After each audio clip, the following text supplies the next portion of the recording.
Good evening, fans. Tim Kitzrow here, the voice of NBA Jam, and you're listening to the Game Dev Breakdown Podcast, brought to you by CodeWritePlay.com.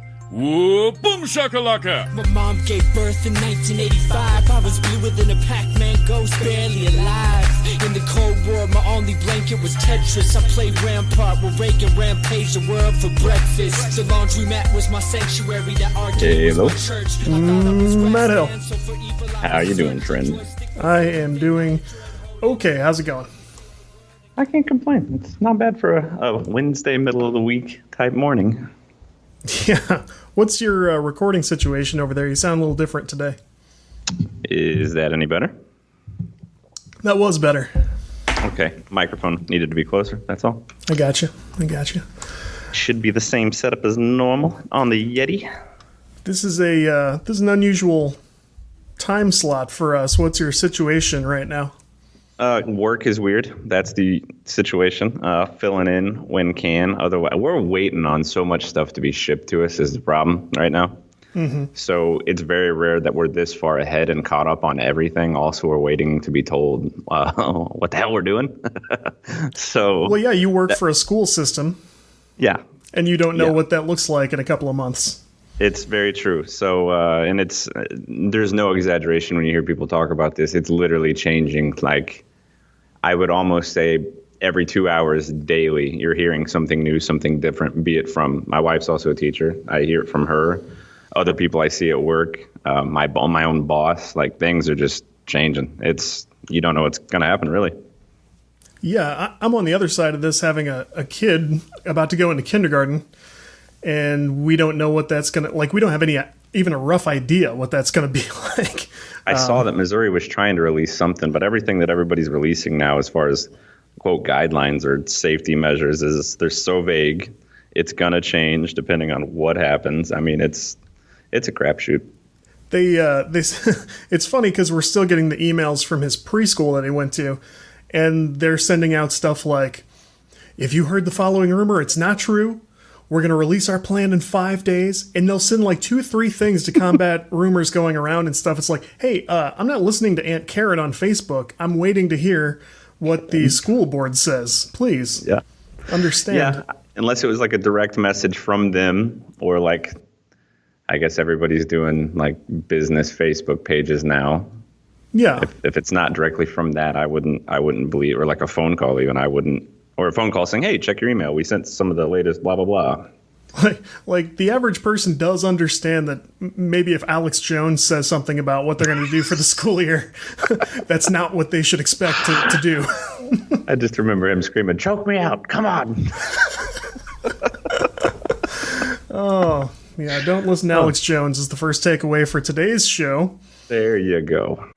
In world-defining moments, perspective is everything. The Economist is all about journalism that's rigorously researched, independent, original, and insightful. We interpret developments to reveal the bigger picture, to sharpen your understanding of everything from climate change to voters' rights, the war in Ukraine, to the midterm elections. Head to economist.com/understanding and subscribe to bring the world into focus.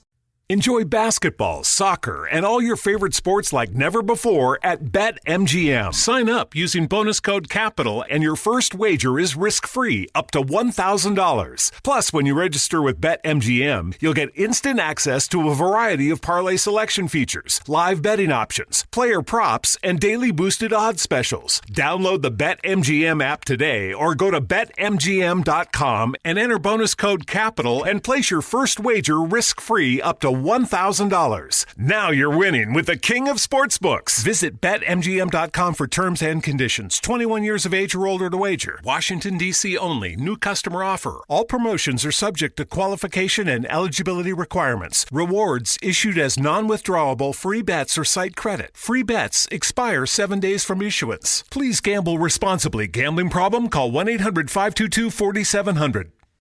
I wanted to have you on first because I enjoy our shows together, and second, you're a Mixer victim, is how I'll describe you. I'm a victim. It's not your fault what Mixer did to you. No, it doesn't. I didn't see that one coming, man. I really didn't. And to Facebook of all places, that's the one. You were working harder on your Mixer stream than most people I know. I knew a couple of people who were really having to go on Mixer. You were making the best of it. You'd kind of found a niche. You were doing Rocket League stuff. I got to sit in most of the time, and we found that, like, across the ocean, where people were just going to bed because we were on our lunch break. Exactly. But those people were kicking back and chilling, and they were delightful. We had like a whole community of people who would sit around, watch us play Rocket League. Most of them were 10 times better than us, but we all had a good time.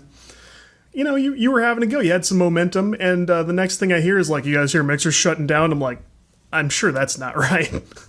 And it was. They did so much work to bring it over. So they launch it. Hey, everybody, this is Beam. Use our service. Twitch competition. Everybody's like, cool. Then they switch it. Hey, we're changing it up to Mixer, even though we're brand new. We're already changing our name. It's like, okay, very Microsoft of you. Congratulations. And then that stuck around for what? I don't know, a couple years at least. Yeah, something like that. And then we get the news that it's going.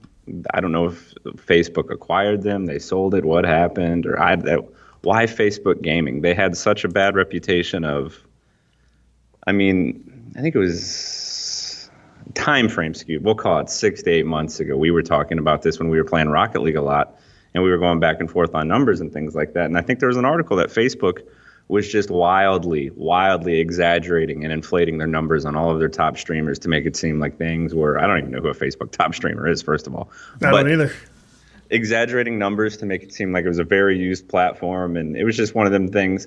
I don't know. I like to keep, if I still used Facebook, I would have liked to keep my, if you call that personal social life, if that's even a thing on Facebook, separate from, it's like two different things. I'm not going to invite you to my YouTube channel because you might not like Rocket League, or you might not like Warzone, or whatever game, Halo, whatever we're playing at the moment. So like, I don't need to spam you with every time I go live, or you don't need to be reminded that I'm live playing this X, Y, and Z. I don't know. That's two separate things, and I post it places that I think people would care about that more so instead of just putting it out there. I don't know. Right. I couldn't believe this because even as recently as like 2 years ago, I guess 2.5 now, that I went to GDC, and they were beforehand, they're like, here's a spreadsheet full of people who are going to be here on behalf of Microsoft. If you want to talk to any of these people, let us know. And near the top of my list, I put the guy who developed most of the Mixer platform. It was a lot of it was by one guy, and I thought it'd be fascinating to sit down with that guy because Mixer has different methods that they like to do things, and they're trying some new things that I like. And eventually when I sent that list back, they're like, oh, we can't get you this guy. He's hot stuff right now. I mean, like, he's booked up all week. I'm like, first of all, you put him in the spreadsheet, not me. And, yeah. Don't blame me for you. But I wasn't even able to talk to him, and I talked to the guy who had just spearheaded the launch of the Xbox One X. He took all the time in the world, told me, if you want to do follow-up calls, let me know. But I couldn't get that guy. And Mixer really did do some pretty clever stuff. I should backtrack for a moment here and say that one of the reasons I wanted to do this is because on the podcast, we've covered a lot of marketing stuff and promoting stuff for indie studios and just anybody who's releasing a game and stuff. And part of that sort of action strategy that I always recommend is like, get yourself onto a streaming platform, because development stuff has really taken off there, whether it be Twitch or Mixer or, YouTube's obviously a huge one because you've got that permanence there. But basically, so part of the strategy I would give people is get yourself onto a streaming platform, try to build a community there. They'll follow you the other places you go, and they get that peek behind the curtain at what you're doing. They get to see, what are you working on? What's your code like? They don't get a huge look at your code, but you can sort of give people your mindset, play test in front of them, get people excited when you're not ready to hand it over to people yet. And a lot of people have come back and said, like, yeah, I never thought about it. I need to do it. Or I did do it and it went really well. And like my favorite one was Mixer, and now they're shutting down. Yeah, I felt like YouTube gaming wasn't quite here yet, to be fair. Also, I think YouTube gaming's gone. YouTube, the streaming portion of YouTube wasn't a thing yet, I think, when we started Mixer as well. That's probably true. I mean, I just like competition. I liked what Mixer was doing. It made the experience. We've talked about this multiple times, maybe even on the last time I was on, that when we went to Twitch, nothing against them at all. Obviously, it's where I am now. But when we went to them, it didn't seem like there was no interaction. And then we run into just a bunch of people from the UK playing Rocket League. And it's not like once, they're showing up daily and they're laughing at like whatever stupid rant me and you are on, or 90s trivia, or just laughing about nonsense stories from yesterday. And they love it. Like, they sit there and they come back every day. They were so helpful with me I ended up getting with them on Discord, a bunch of them. There's probably like a group of, it's Ride or Dies people. There's like maybe 10-ish of them. Yeah. And one of these dudes knew bots for Mixer, just basic, simple stuff. I wasn't trying to do anything fancy. I didn't have the need for that, really. But I mean, it was as simple as talking to him for a few seconds. He didn't know me from Boo, and he's like, I got you.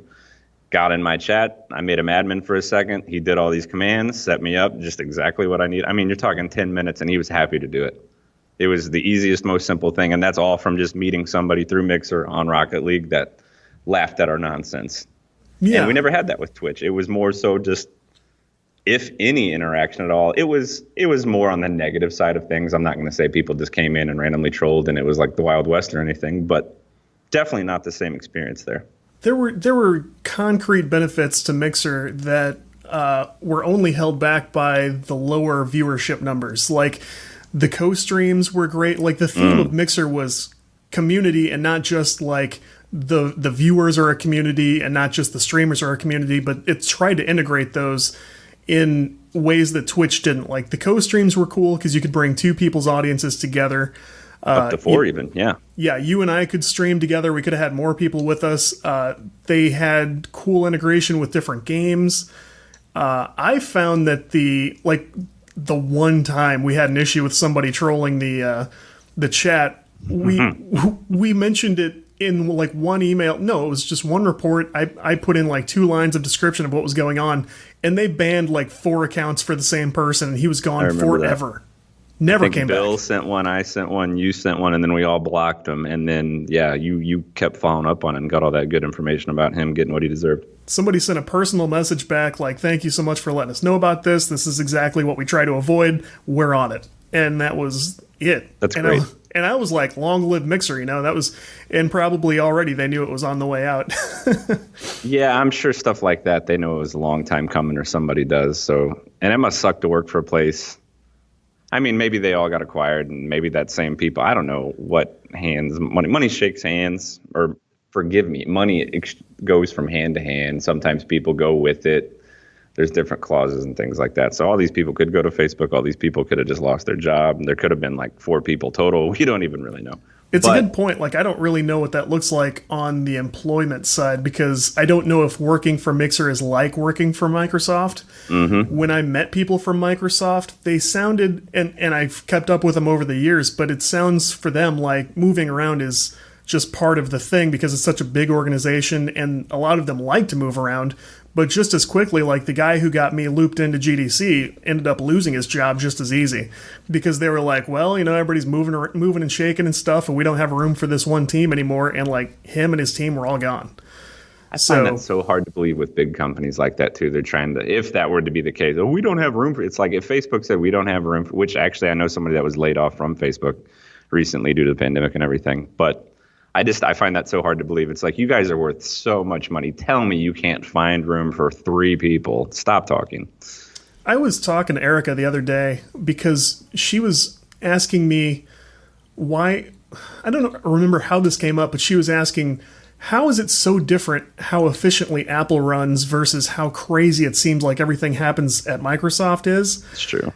And I thought about it for a second, and I said, here's how I would explain that. Let's say you and I and our son Will we were in a room together, and we had $1,000 left at the end of the month, and we had to decide how to spend it.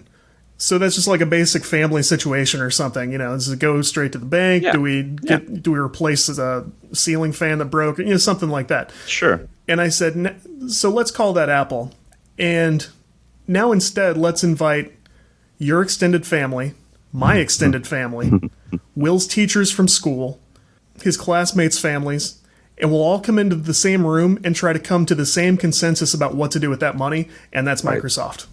Right. Everybody's just so very good to tell you what to do with your own money type situation, but when you're left to your own choices, ultimately at the end of the day, you know what's best for you and your people. So it's a giant beast with many heads trying different things. And I don't know if that's Tim Cook versus whoever, or if that's even the guy at Apple anymore. I don't know, but well, I was going to ask you about this. If you saw, I think an article just came out yesterday about this topic where they finally heard from Phil Spencer about this. Did you see that? Really? No, I did not.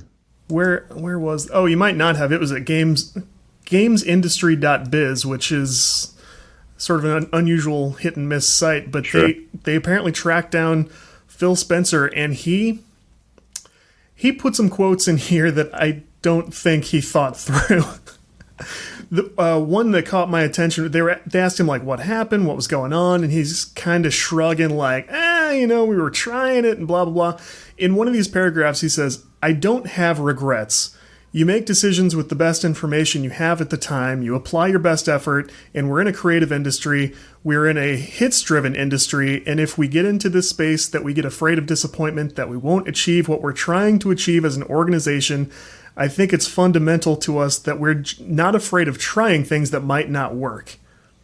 And so what he's basically saying is like, we started this, we threw money into it nonstop, and then we just decided to stop.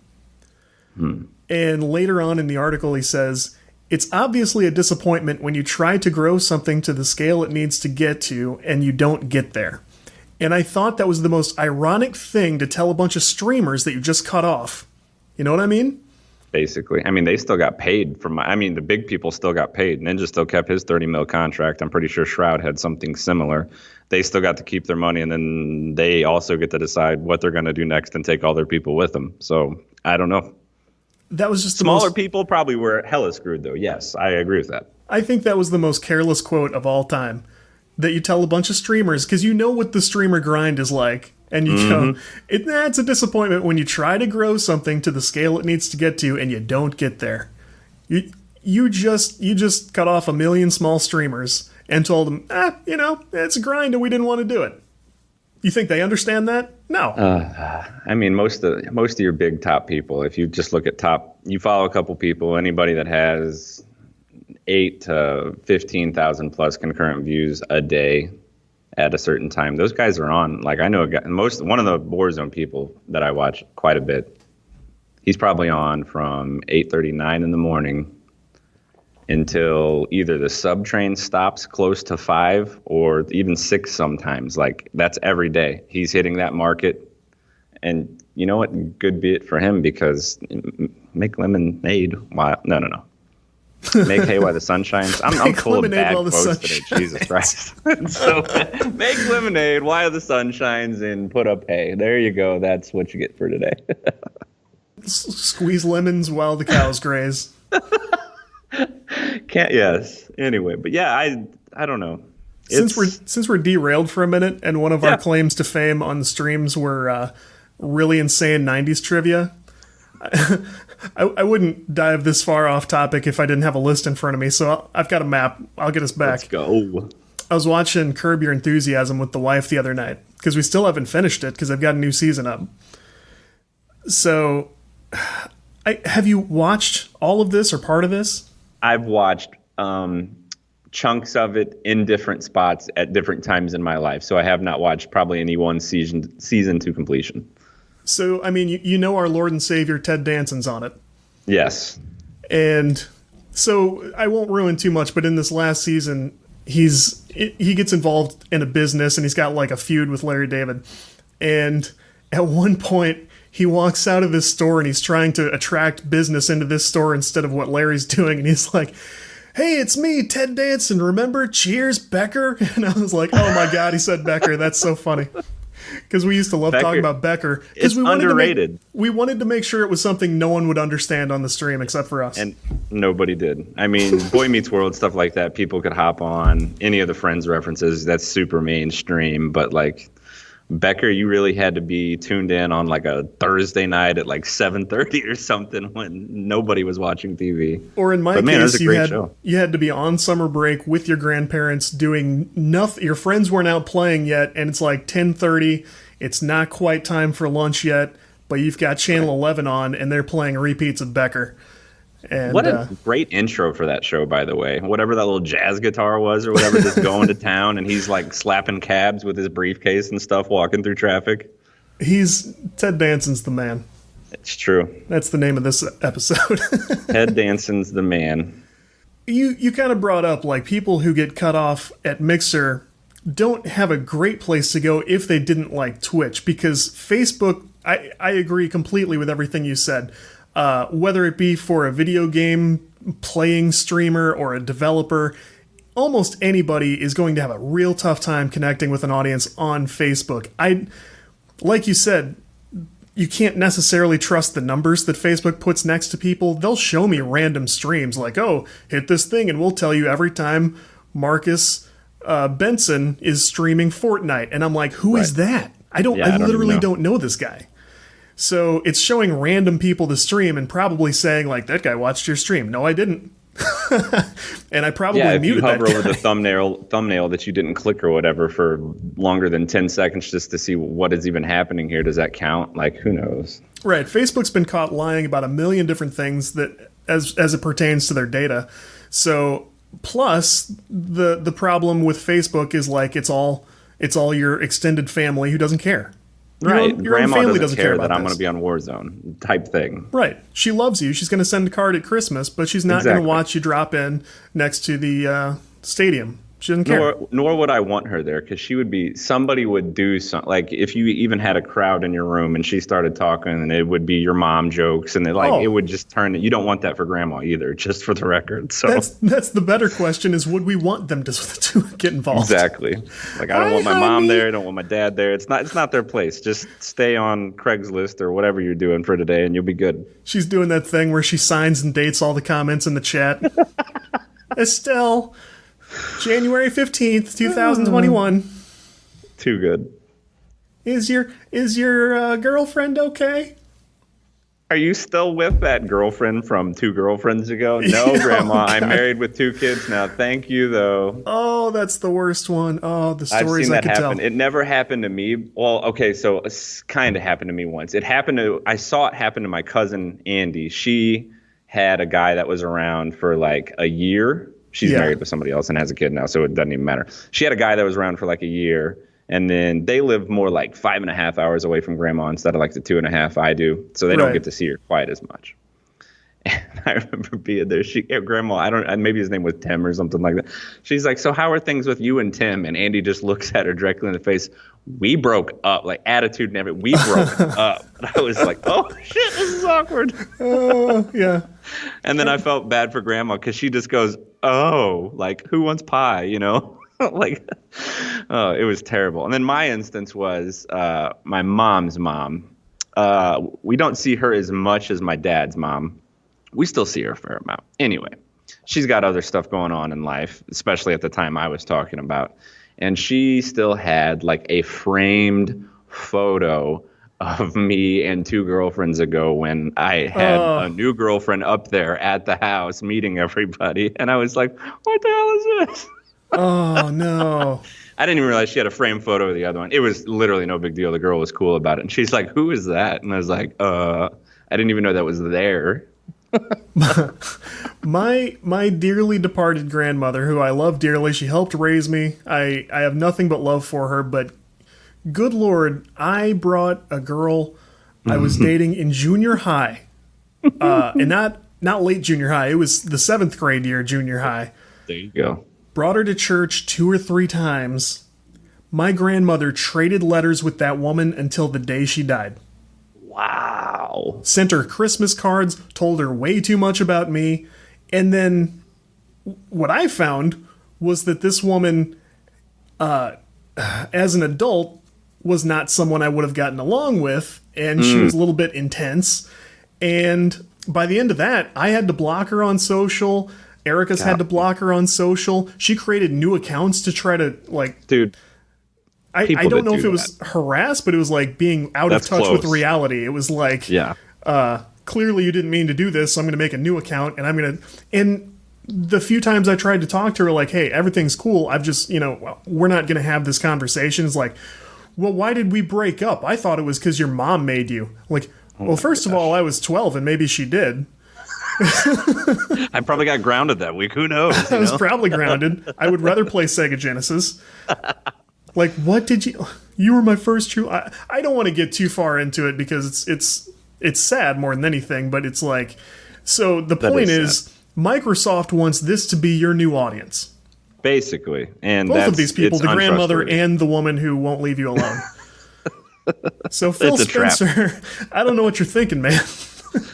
There had to be a really good cash deal or something for them to put that money towards a new project or maybe a new console that they're getting ready to release. Wink, wink. I don't know. Something like that, maybe. I have no idea how money is used there.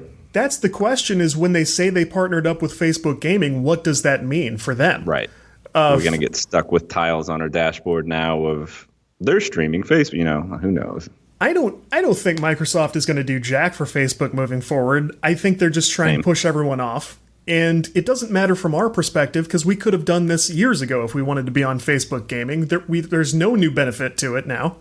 And so my recommendation to the development crowd or the game promotion crowd is get your butt back on Twitch and possibly YouTube too, however it suits you, and don't even think about Facebook. Right. My thought is this, to go along with what you were saying earlier, get yourself on a streaming platform no matter what you do. I've seen people like tune into live streams and or just VOD like YouTube style of anything from people teaching a math lesson, anything from people doing a very long video edit, like 2.5, 3, 4 hours worth of video editing. People go in, see the style, what program, people sit there, tune into that. And then obviously your games, anything that you're playing like that. I think it was one of your guys in Discord the other day posted a video about him doing some work like that, yeah? Yeah, and again, these are people who have come in through the podcast, they've heard some of this, and some of them have tried it. And then our friends who work on, Retro Spaceball, they're hitting the marketing stuff hard because I think they're getting somewhat close to their game going out. So we have conversations about that, and Rick, who is... I don't know if he's the lead developer or what, but I think he's pretty much in charge of the project. He's saying that he's trying a bunch of stuff with Discord, with Twitch. He's documenting everything, and we're definitely going to have him on. I don't want him to hear this and go, you MFers are already talking about promotion stuff without me, because I told him for sure when you're ready, I'll promote you from the site. I'll have you on. We'll talk about it because that's exactly what people want to hear about. But yeah, they're documenting this stuff, and I've always kind of wondered, I know you can upload straight to Twitch the way you would YouTube. Yes. So you can sort of put up more carefully curated content, I guess would be the way to describe that. I've always wondered how that stuff would perform, because just as a test, I've uploaded a couple of video podcasts to it, and they didn't really do very well. But they also didn't do very well on YouTube. Like, those two platforms don't care as much about podcasting, and that's fine. I'm a little surprised, at least for Google, they haven't done anything for podcasting yet as far as like a platform or something like that. Spotify's really stepping in and crushing Spotify's some numbers. Big now, yeah.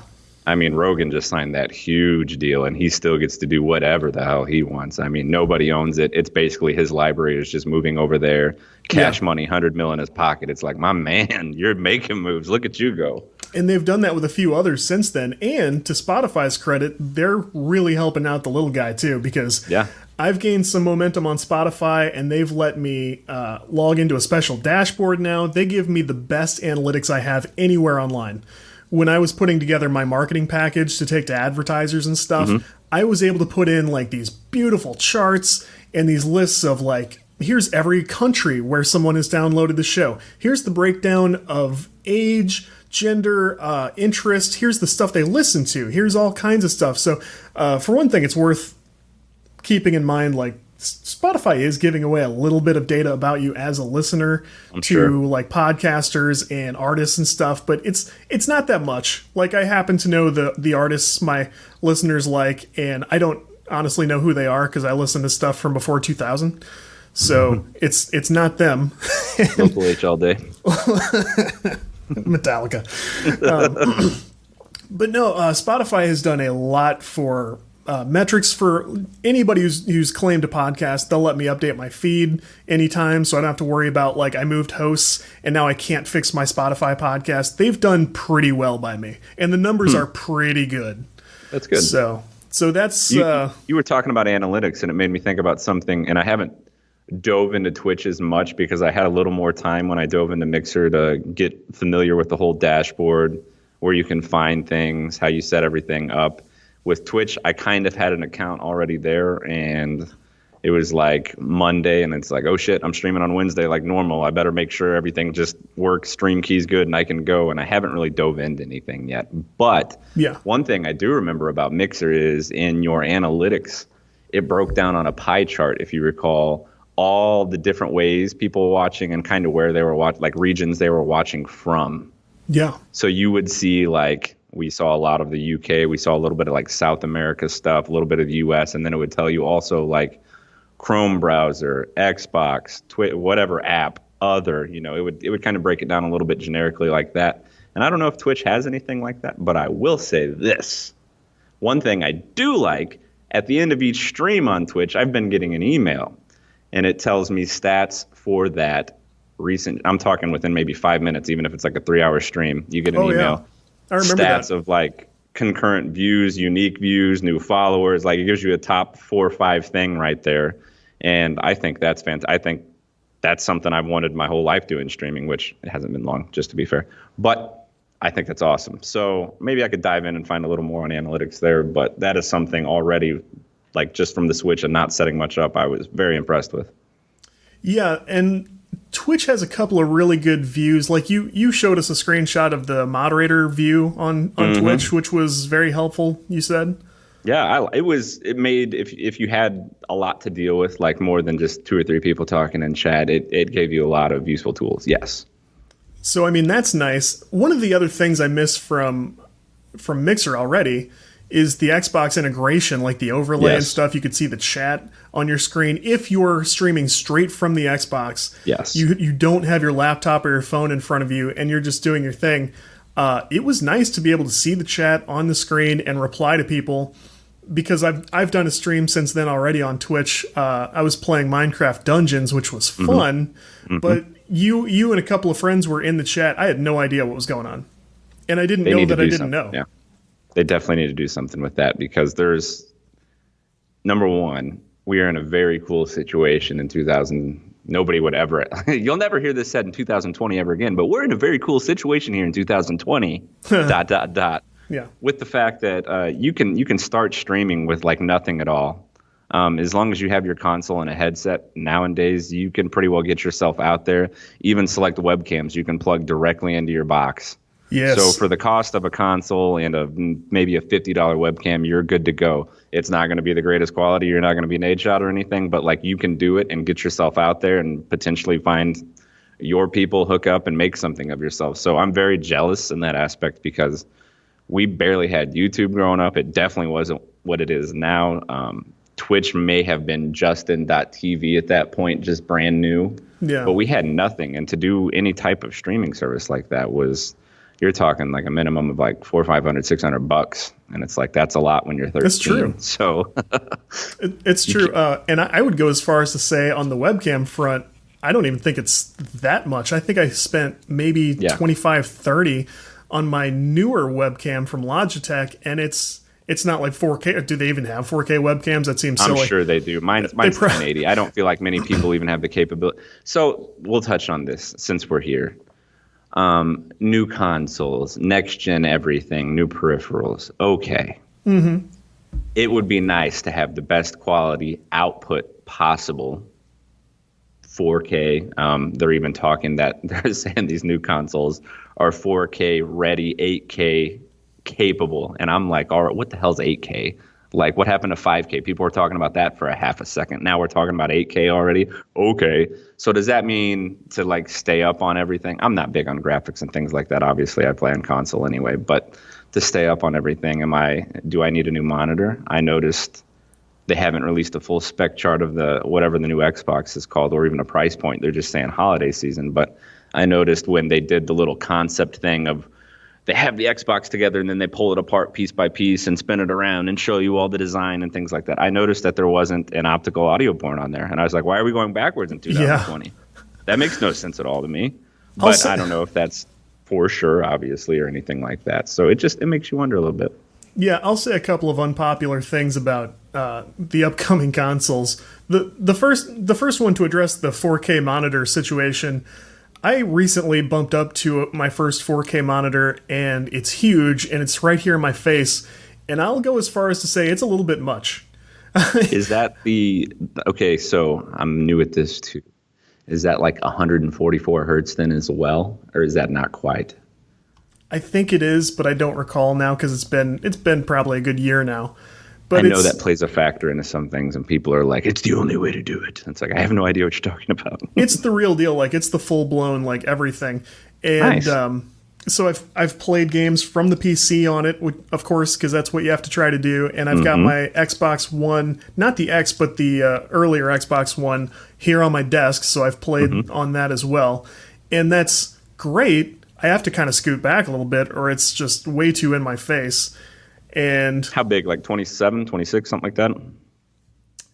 Yeah, it's in the neighborhood of 27. There you go.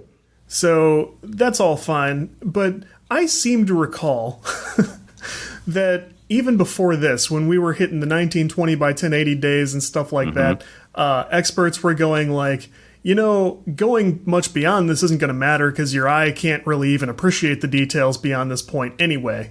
Especially on a monitor that size. Like maybe when it got to your huge TVs or something, but yeah, that's pretty well anything under 32 was my understanding of what you just said. And now we're talking like 8 and 12 and 64K and all this stuff. Right. So I'm not a huge fiend for that kind of specifics. Like I want a beefy processor. I want a good fast hard drive in this thing. Stuff I will definitely notice right away if it's off. The display stuff, I don't have such a keen eye for, man. I'm a developer, I'm a designer, somewhat of an artist, and I still do not care this much about, this 4K. It's not the good 4K, it's the real 4K over here, blah, blah, blah. It's fine. Yeah, it's fine.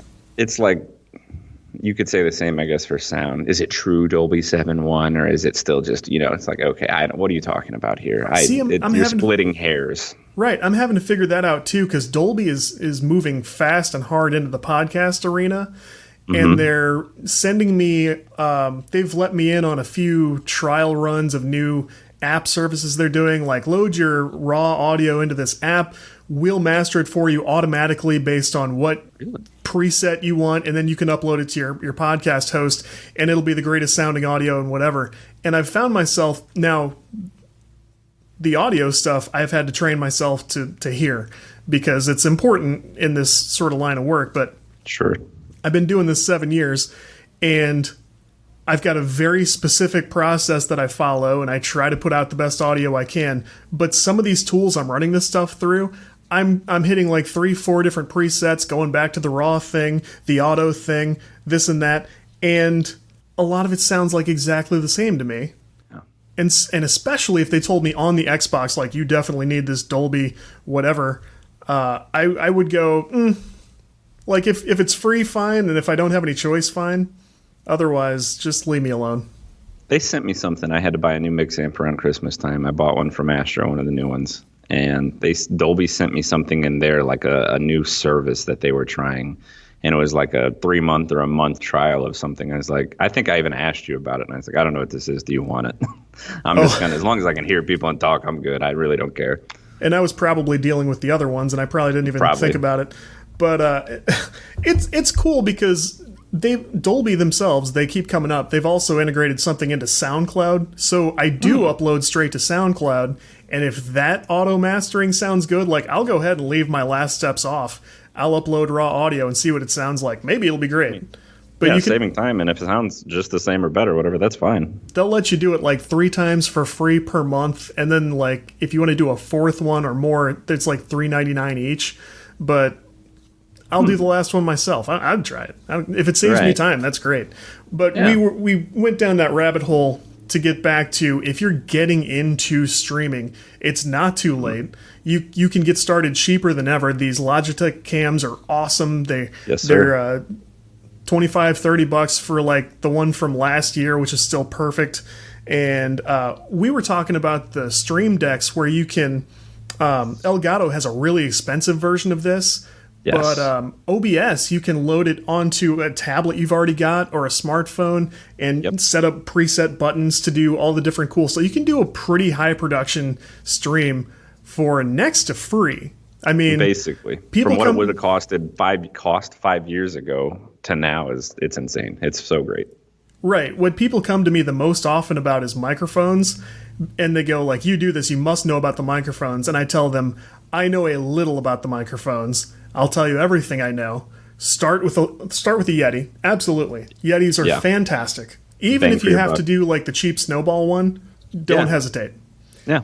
And then if I were to show you episodes I've done on my nice blackout Yeti, and then the one where I moved up to a Shure microphone that was like $300 or $400, not only do they sound very similar, the older ones might sound a little better because the configuration and like the right distancing and positioning for these expensive microphones is difficult.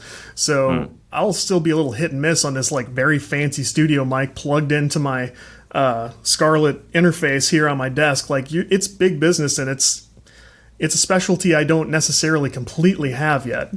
So don't be afraid to start cheap and start easy, because the next thing you know, like you've got perfectly good quality, and you can do just try it. Development streams, community streams. You can, I know somebody who was going to do like workouts and stuff on Twitch. There's room for all that. Sports. Yes. It's fantastic. Okay, so we're talking about it. And I have not done my homework. So anybody that's listening, feel free to chime in and roast me later. That's fine. I've been paying attention to Formula One racing for the past 2 years. Oh, nice. Not very knowledgeable on a lot, but I know a little about a little. Supposedly, there is this dude, I think he races for Haas, Haas Racing. His name was Lando Norris, which sounds like a Star Wars character, I know, but mixed with Chuck Norris. But Lando Norris, I think he was one of like the top 10 Twitch streamers. He had one of those very sick racing setups where you're in a racing seat, you know, the F1 steering wheel, 3 or 4 monitors around you. You feel all the turns and stuff. I think he was like a top 10 Twitch streamer doing that. And I don't know if that's because F1 was on hold due to COVID or if legit this is how he started. He took podium 3 2 races ago, like 2 weeks ago, like top 3 racers in the world coming from Twitch. And then he took 5th last week. So I was like, that's so stinking impressive to me. Just that you can translate from, if it is, you know, somebody took their time with whatever simulator he was on and made it as realistic as possible for training, he is able to then just transfer that to a car that does like 200 mile an hour, no big deal. Insane. Yeah, I'm super impressed by all that. There's like 3 levels of this. There are the straight up F1 like champion level racers who do this in their off time, and they train this way and they stay fresh, and I think that's very cool. There's a scene strictly for the Formula One simulators, just the fans who, you know, aren't really going to jump into a real F1 vehicle and risk their lives or whatever. And and they have cutthroat competition as well. Like that competition is fully legit, all on its own. And then there's a new level since COVID, I think mostly, where people like me who's like, I like Forza and I play Need for Speed and I'm going to do this. And I've got my 2 monitors and my little joystick race wheel thing. And I'm going to do it. And then the people who are on my level are doing Need for Speed crap to people in the legit simulations. And they're running people off the road and getting up under them and sending them off the track and stuff. And the other 2 levels are violently angry about this. They're ready to murder someone. That's not the gentleman's way. That's not our agreement. I could show you. I know a guy who I used to do, we were freelancers for the same journalism site, and he knows more about this stuff than I do, and I really enjoy following his tweets about it.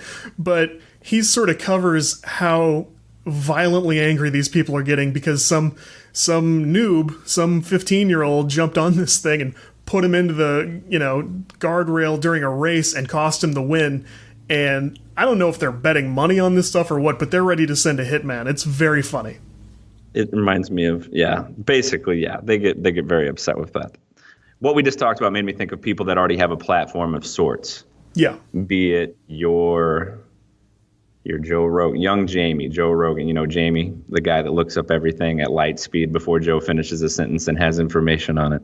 Sure. He streams. He's using his platform from Joe, but he also streams whatever. Smart. People like that, all the way to like professional NBA players that have not started in the league yet. ESPN has been showing professional NBA players making professional 2K teams, playing it, and then like ESPN are showing those games. I think that's genius. If you already have a platform, we struggle so hard to get a platform, basically. If me and you could go out last year, instantly rack up the 2,000 followers on Mixer or whatever we needed, plus the time in streaming hours, which would have been nothing at that point, to have a platform and start making money, be partnered and doing whatever, we would have been doing that. Like, what else would we be doing? I wouldn't be at work. Like, forget this. That's what I'm doing right now. Like, I can make money doing what I love. That's what I'm going to do. But these guys already have a platform. They could basically, they already have Twitter followers or whatever they're using. They could basically tweet out once and probably easily get between, I mean, how many people, if it was Michael Jordan in his prime, he tweeted out if Twitter was a thing, hey, y'all, going to play 2K97 or whatever it would have been at the time. Right. People would have tuned in with a quickness. Everybody loved him. So if you, even like Shaq, who doesn't even play anymore right now, he just is hilarious and he's in a commentating booth and he does insurance commercials. But like people would love to go watch it. You have a platform that is an untapped market. That is free money, in my opinion. You can make your own money. It's insane to me that people just haven't figured that out or just won't do it. I think it's so simple. I think it's a three-pronged approach. You have to be doing something where you don't necessarily have to start with a following. It helps. But you have to be able to develop a following. There have to be people interested in what you're doing. Like the farming simulator streams are only going to go so far. Yes. But so like if you are compelling or what you're doing is compelling, you have a chance. So next is you have to put in the work. You know, get a schedule, do the work, and don't let the majority of your streams be like no mic, no cam, no anything. Right. Actually interact with the people doing this stuff. And have a little production value to it. Yeah. So Twitch makes this easy. You know, you can have a nice clean stream. It can be just very basic. You don't have to do anything fancy. Or you can throw in some effects. Be smart about it. Do some cool transitions and get some different camera angles or, cut away to just you and talk to the camera for a few minutes, that kind of thing. But otherwise, you risk ending up like, what did I pulled it up actually right here. Ronda Rousey got on Facebook Gaming and proved everything we've said here absolutely correct, because I posted this and I said, it was a screenshot of her stream and it said, the more details I notice, the sadder this gets. So it says Ronda Rousey is live now playing Dragon Ball Z, and she goes, by popular demand, I'm here to go over 9,000. I'm about to get real nerdy. So I'm watching this. She's Ronda Rousey. She has under 4,000 viewers. She's doing a charity stream, which has raised about $800. Sure. From 37 people. The comments, the shares are dangerously low. And I told somebody next to me, I was like, what hope does anyone have? If she just came from the UFC as a champion fighter. She went to the WWF or WWE, whatever. Whichever one it is. Where she's got a lot of momentum behind her. Maybe you like her, maybe you don't. But you can't deny she's a prominent, public figure. And she's relevant for sure. She absolutely cannot get this going. And if she was on Twitch, I'm sure it would be 5-10 times what I would she think had it'd be going 5-10 times more. And if she really still had trouble at that point, number one, don't do it. She has to know somebody that knows somebody that could, give her a little guidance in that department. Like you're in a position to an extent, use it. Don't just let that opportunity pass you by because you can't figure something out. Like you're famous, you got money. Talk to somebody, get some guidance, figure it out.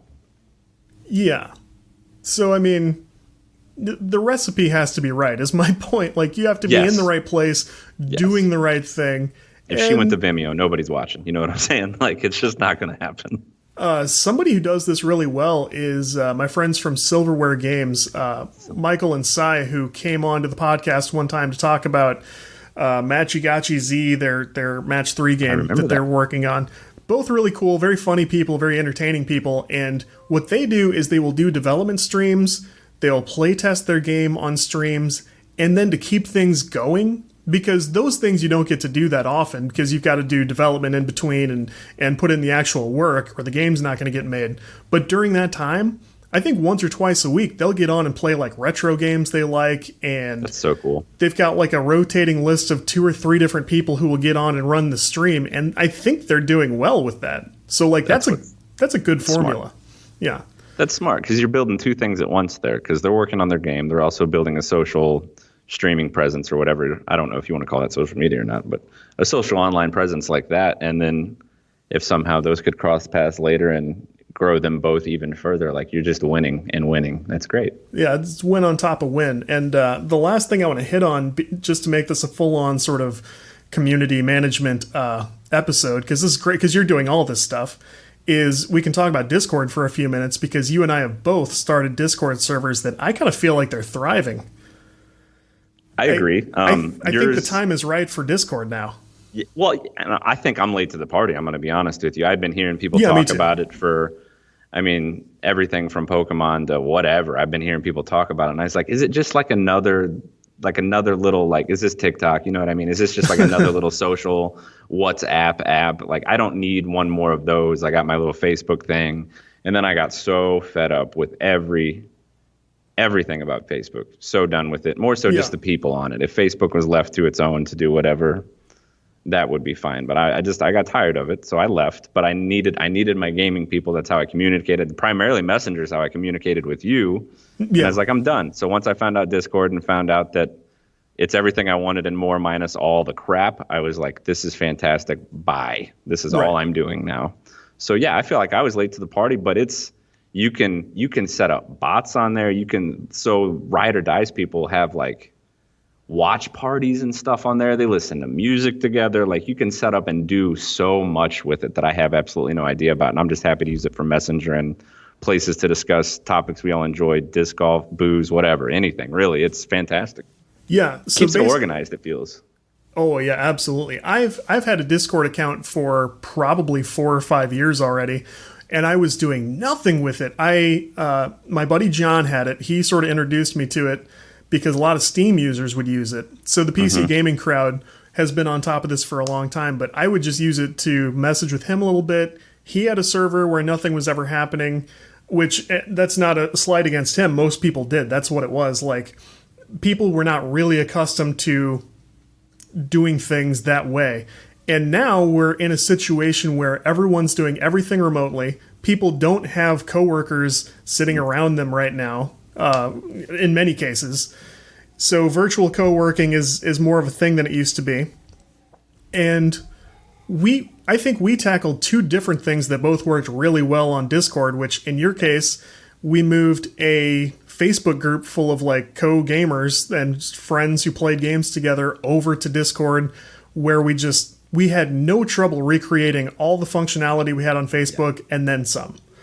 It's true. So that group seems a lot happier there, except for Ted, who keeps posting on the Facebook and no one looks at his stuff. See, I haven't even logged in. I don't know. he'll post something and go, even though everyone's on Discord, no one's going to see this, and I'll see it. What's and I won't the point? comment. He already knows that. I'll just shut the window and go back to Discord. But he's so goofy. He did use that really cool feature, though. You could even live stream directly into Discord. Like, he had that channel set up, remember? I was like, whoa, I didn't know you could do that. Yeah, that's for sure part of this strategy. In my case, I started an official Discord server for Code Right Play, and to a lesser extent for the podcast, where I could promote it from the site, promote it from the podcast. CodeRightPlay.com. You can find our Discord server on the front page. But I said in the last episode we're at about 25 approaching 30. Now we're a week later, 30 approaching 35 people, and a lot of them are active. And it's everything I wanted it to be. It's kind of what I wanted Patreon to be. When I tried Patreon, I mean, there's the barrier of paying to enter. I get it. Right. People didn't want to do that. But when they were in there, we had a tight-knit group of people who were doing the same thing. I knew they were interested in what I was saying. I was interested in what they were saying, and we could share thoughts and talk about projects and sort of push the direction of the content I created elsewhere. I loved that part of it. After a year, the same 4 people had been picking up, oh man, half the tab for my audio hosting and website stuff, but I didn't want 4 people plus me to pay all the bills. That wasn't fair. So I said, I'm happy to pay for this stuff. Let me go to Discord where anybody can join. It's no problem. Happy to have everybody. And I can hear about great projects they work on, stuff I don't necessarily always have time to help cover on the site or whatever, but like we can talk about it, share feedback. I can create channels for art and audio and programming and just all the stuff we do. Streamers where you and our friend Bill can tell us when you're going to go online. And if we're nearby, we can watch you stream. I can stream into it. I have a bot that posts when we publish new podcasts so people can see that. Yeah. So many good things happening in Discord. So I would put out the strong recommendation. If you're running a studio, if you're creating a game, if you're trying to start the community who you're going to rely on after you launch a product, Discord is a fantastic place, and you're leaving part of the community on the table if you don't start a Discord server or something like it. You know, people use Slack, and there's some social features to Trello and stuff, but I don't think anybody's doing what Discord does right now. No, I agree. The functionality of it's pretty well out there by itself right now until somebody else comes along, but it's been nothing but amazing. I think all week long, I don't know if it was this week, it had to be last week. Today's only Wednesday. So last week, I think I saw everybody from Canada to St. Louis just like sliding in or whatever it says when hope you brought pizza whenever they come into your server or whatever. I mean, it's growing pretty rapid for you. That's great. And you've been adding new topics for everything from Code Right Play to stuff you're writing on to animation to the disc golf stuff you've been putting in there, like the game stuff you've been working on. That guy posted his video of him doing all the working, and everybody's just bringing, like, somebody's always talking in your channel about something, and whether I know what it is or not, I think that's really cool. That's what it is. Like, I tell people I want, what I do to be part of a community, and Discord has been a nice way for people to go, he wasn't BSing, like, he's in here talking to us, and I'm genuinely interested in what these people are doing. I'm sure this is coming, but I haven't had to kick anyone out or curtail any poor behavior or anything. There are good tools for that. But I've noticed not only are people coming in from hearing the podcast, they come in from seeing it on the website, and there are several directory sites that actually are bringing in good traffic, like quality people who, if I go like bump the server on their listing every, like twice a day, I'll go to these 3 sites and just bump my server, and that helps them know that it's active, and they put me up further in the rankings and stuff, and people come in that way. And it's been awesome. So that's another great way to do some community management. I think I've seen two people, at least in the past week and a half, come into yours saying, hey, I was searching for podcast, I found yours, and then I came here. Something along those lines. And that's getting exactly what you want done right there. And then it's a place where hopefully people can come together. I think I even saw one guy ask is anybody available to work on this? If somebody want to make a game, let's do, just little things like that. That's really cool. Yeah, and that was nice sort of affirmation, because it is a little bit time-consuming to set up the bots for the different directory sites. They've each got to have a bot in your chat. They don't seem to mess with anything or spam the board or anything, but they do have to be in there to sort of I think that it checks to see if it's active and checks to see if it's spam and stuff like that. But so that part's a little bit of work. So it was nice to hear people come in and go, oh, I saw this over at discordservers.com or disboard.org. And I came in. So it does seem to be worth it. So I'm going to be encouraging other Discord admins to do that stuff. We were talking about moderation. If this thing keeps growing, like, I may have to be at a point where I have to have somebody helping me, like, keep an eye on that. Yeah. So it's fantastic. Highly recommended. What a good problem to have, right? What good. Finally getting into those good problems. Like, also, guest booking. We're starting to get some good problems. Let me tell you a quick tale of 3 potential podcast guests for this week, of which you are, of course, one. Let's hear it. So this is kind of a 3 little pigs story.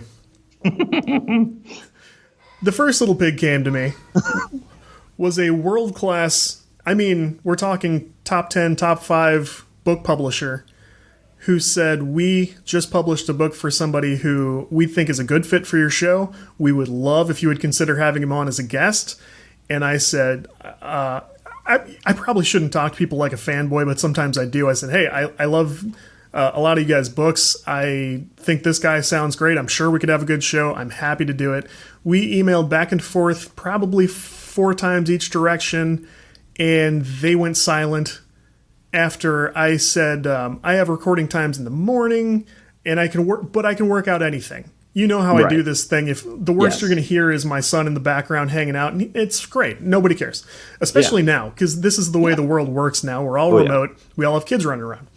So that publisher dropped off the radar after they said, like, he would prefer not to do morning things, and if we could do afternoon, that's great. And I said, positively awesome, no problem. Tell me when, and we'll do it. And they never emailed me again. This guy's book came out. Maddening. And I was like, okay, so he's going to be busy. That's fine. Yeah. But then, like, the next morning, I watched him sit on Reddit and do an AMA all morning that was very sparsely attended. Would have reached many, many more people doing the podcast, which goes out to 50 countries, and you know, each episode settles in at thousands of downloads right now. So, and it wasn't like, normally I would be like, okay, well, I need to be assertive and I need to get back with this person and go, hey, we dropped off and I'd like to know when you want to do this. At some point I go, well, go to hell. I don't want to hear it. Moving on. Yeah. So the second little pig was a publisher of textbooks that I'm a nerd and I love. Sure. And they said, we've got a guy who just put out a book who seems like a good fit for your podcast. We would love to know if you would like to have him on as a guest. And I was more excited about this one because it was directly related to what we do. I emailed back. I said, oh my God, you guys taught me math when I was a kid. That's how far you and I go back. I literally learned math from one of their textbooks in, like first grade. Right. And this person goes back. He goes, oh man, I'm about your age. I love hearing from people who remember these books from way back when, and this is awesome. This is very cool. And they said, I'm going to introduce you two. You let me know if I can ever set up a discount or a giveaway for the audience, stuff like that. They couldn't have been cooler. They got me in touch with the guy. The guy himself went like, I'm traveling right now. It's busy with the launch, but I will get back to you. That I'm very happy about. That was the right way to do that. And we just haven't had the opportunity to circle back yet, but he's going to be on the show very soon, and that's going to be awesome. Then finally, the best little pig, Matt Hill. I go to him and I go, hey, I'm frantically trying to set up shows. I'm in this weird backlog of people who are sort of dropping out. I was worried I was going to have to record both of those guys in like 2 days, then edit shows and slight one of them by going, I have to put yours next week or the week after. And in reality, I wasn't ready to record with anybody. And I went to Matt Hill and he goes, oh my God, things are so busy right now. Would it be okay if we waited like 3 days and then recorded? Yeah, we had stuff going on over the weekend. That's basically all that was. And then next week I'm out on vacation. I'll actually be at the lake all week. So I wanted to get it done before that. Otherwise I would have just left you hanging like 2 other little pigs that shall not be mentioned. But that I want to communicate to listeners who promote things and will email people trying to set up their own appearances and stuff. That is the essence of what you need to capture. That thing that's like, oh my God, I've got one thing Tuesday and one thing Thursday, and instead of going, can I just get back to you in a couple of weeks? Go, right. I definitely have 1 hour on one day. That's how I approach things too. Like if I'm sleeping more than 4 hours, or if I have 2 hours during the day, I can spend one appearing on someone else's podcast. I do it all the time. Yeah. And it's a question of like, do you really want to reach every possible audience? Now, maybe they decided that I don't have enough listeners for them or something, but I got news for you. Like, I was doing better business than what they did on a Reddit AMA that no one knew about.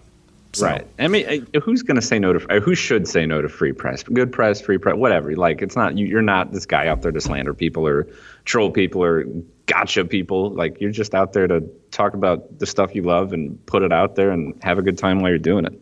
One more obscure 90s story and I'll let you go. Let's do it. So we were on your Discord server talking about Boy Meets World. Yes, we were. Just me and you and the whole channel, basically. But yes, we were. as the onlookers confusedly scratch their heads. And those are our other personal friends who didn't get it. Yes. So that's how deep this goes.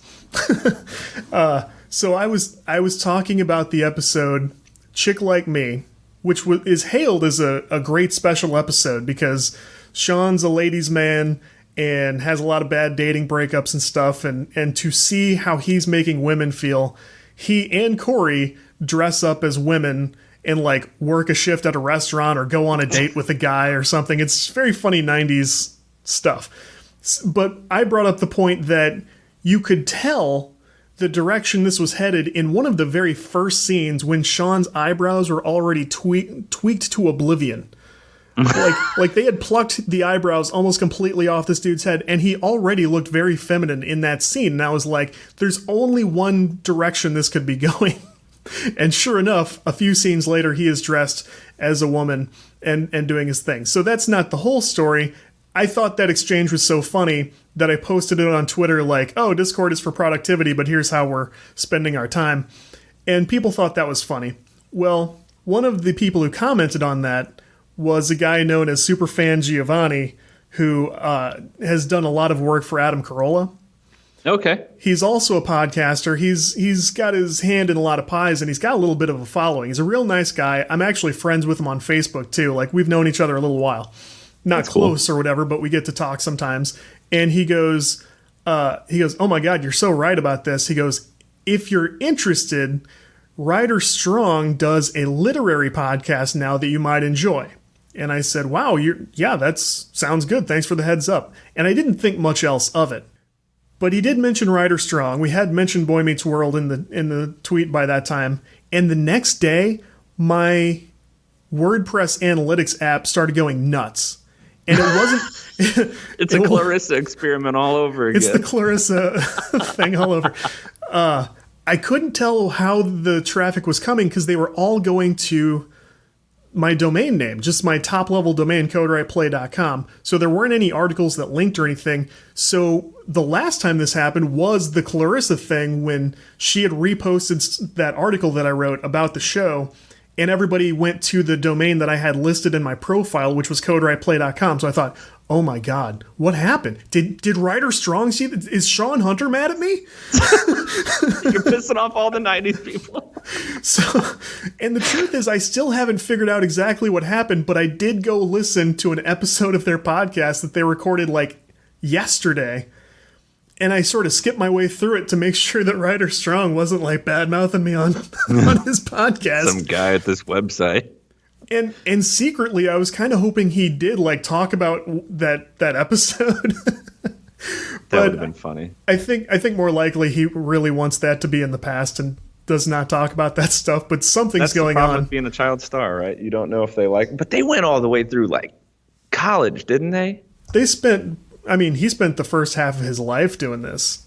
So I didn't even watch the new Girl Meets World. Yeah, whatever. Were their parents now? Is he even in that one? I'm not sure. He may be out for good, and he may just want to put it all behind him. So yeah. I can't blame him for that. Long live Feeney. That's all I care about. Long live Feeney. Oh my God. Yeah. 2020 better keep its hands off Feeney. Yeah, he's off limits. You hear me, Corona? Off limits. Take me instead. I still couldn't believe Minkus was in that movie. That's what sparked that whole conversation. What started. There was a Minkus appearance. It was an Apple TV movie with Tom Hanks. It's about World War II ships that are guiding. It's called Greyhound. That's the name of his battleship that he was the commander of or whatever, and they're guiding like merchant ships across the sea to the Allies that needed supplies type thing, and they're fighting these U-boats underwater. And he pulls some really slick, cool stuff, him being Tom Hanks. And I guess it's mostly a true story or whatever. But yeah, I'm watching the movie, and then randomly one of like the corpsmen behind him that's relaying all the calls or commands through the phone to everybody in the crew. It's like, I looked at my wife. I was like, "Is that Minkus?" She's like, "I think it is." And he was in it like 2 more times for like 40 seconds total in the whole movie. And I was like, "Minkus, you're still alive." I love that your wife knew Minkus too. I respect that. It's fantastic. You just remember little things like that. Or it's like a face you haven't seen that old ever, but you used to see a lot when you were like 20 years younger. And you're like, why do I know this person? So go watch Greyhound starring Minkus, also featuring Tom Hanks. Yeah, also featuring Tom Hanks. Only about an hour and a half long. Sticks pretty well to everything. Mostly action. Good stuff. Nothing by our Lord and Savior, Ted Danson. Yeah. He could make an appearance. He could have made an appearance. He'd be the kind of guy who would do something in the background randomly and not get credited, and people would figure it out years later. Every time I think of Cheers, if it's not Woody Harrelson being weird and funny, I think of either Norm or Cliff sitting at the end of the bar, and I think about the episode. I don't really have much context other than this, so this is really bad. It's the episode where supposedly Ted Danson, I can't think of his name at the moment, in the show. That's terrible. Anyway, he was supposedly losing his bartending mojo. Like he used to be able to stand in the middle of the bar, pour a beer, and then slide it like half the distance of the bar to somebody and have it stop right in front of them without spilling a drop type thing. Yeah. And I remember the episode where like he Sam was Malone, losing by it. the way. Sam Malone, thank you. He used to be like a pitcher for the Red Sox or something, right? He was like a famous ball pitcher or something in the show, I thought, and then he became working Pitcher there, which for is the why. Red Sox, yeah. Yeah. So I don't remember how I remember that, and then also Kirstie Alley was a thing in there as well. Oh yeah. And I think of Cliff the Mailman being the pig from Toy Story a lot. And I think about that a lot. I don't know who John Ratzenberger was, but I remember his name in the credits or whatever in the opening. I was like, Ratzenberger, that's a name. Anyway, that's how my mind works. Sorry, everybody. I'm going to make a meme for you. It's going to be like the wife next to the husband in bed. Like, I bet he's thinking about other women. And you're thinking about like, I can't believe the mailman from Cheers was the pig from Toy Story. Basically. And then you have, so Vegas Vacation, the dealer that gave, what's-his-face, Chevy Chase all the crap at the casino. Yeah. He's Rex, the dinosaur. Rex the dinosaur. Famous Pixar sightings. There you go. That's all I got. And Tom Hanks, Woody, Tim Allen, Buzz, whatever. Anyway, of course, yeah. And I'm the last man watching Last Man Standing. I watched it quite a bit at a point, and then I haven't. It's too hard with the cast changes. It is, and my free time now. I'm so interested in games and trying to set up stream stuff right now. That's like all. If I get even the wife's in on it now. If we're like streaming Lego Star Wars, no face, no mic, that's us. If I'm playing Warzone, it's just me. Every now and then I might get a free second to do something else, but more than likely I'm either setting stuff up or do it. It's just something I really.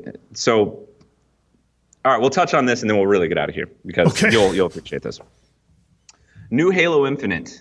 All right, that's supposed to be shown this month. Shown this month. Yes. Gameplay footage of the one that's supposed to drop this year. Yep. If you're paying attention to anything at all and you play a lot of PC, Master Chief Collection has finally slowly started to be released on PC. Yesterday, the most recent edition was Halo 3. So anybody that loved Halo 3, you can now play it on PC. That's me. They have all these pros that have played Halo forever on console, like 2000 and Halo 3 is probably 2007. So anything Halo 1, Halo 2 on, if you've been around that long and you've played, they're slowly, it's like 1, 2, and 3 so far, and I think they still have to do Reach and then 4, and I don't know if they'll do 5. But supposedly Halo Infinite right off the rip is supposed to be on PC as well as console. So all these pros are making the switch to keyboard mouse playing on PC, but they still haven't announced that pro circuit and what it's going to be played on. And secretly, I hope it's console because, come on, don't mess up a classic. Anyway, I'm excited for Halo Infinite. Everybody look for that this month. It should be good news. I'm excited. I miss playing Halo. I really do. I've been watching too much of it lately, and I love this. Warzone's the first battle royale I ever played, and I'm so hooked on it. It's not even real. I miss Rocket League, and watching this Halo stuff lately, it's like I could go play Halo, but I really like Warzone. It's hard. Well, plug the stream and anything else you want, and I'll send you on your way. You can find me at twitch.com or twitch.tv rather /OHC Mr. Day. all day long. You can find me there. Subscribe. You can find us at YouTube at OHC Play. And that's about it. It's basically a living library of anything funny or fun or cool that we've ever done, from us to some of our buddies. So fantastic. So thanks for jumping on and doing this, and we will watch some more very old television and do this again sometime. I could not be more excited. All right, thanks, buddy. See you, bud.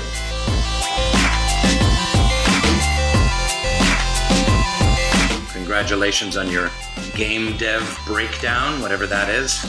Sounds idiotic to me.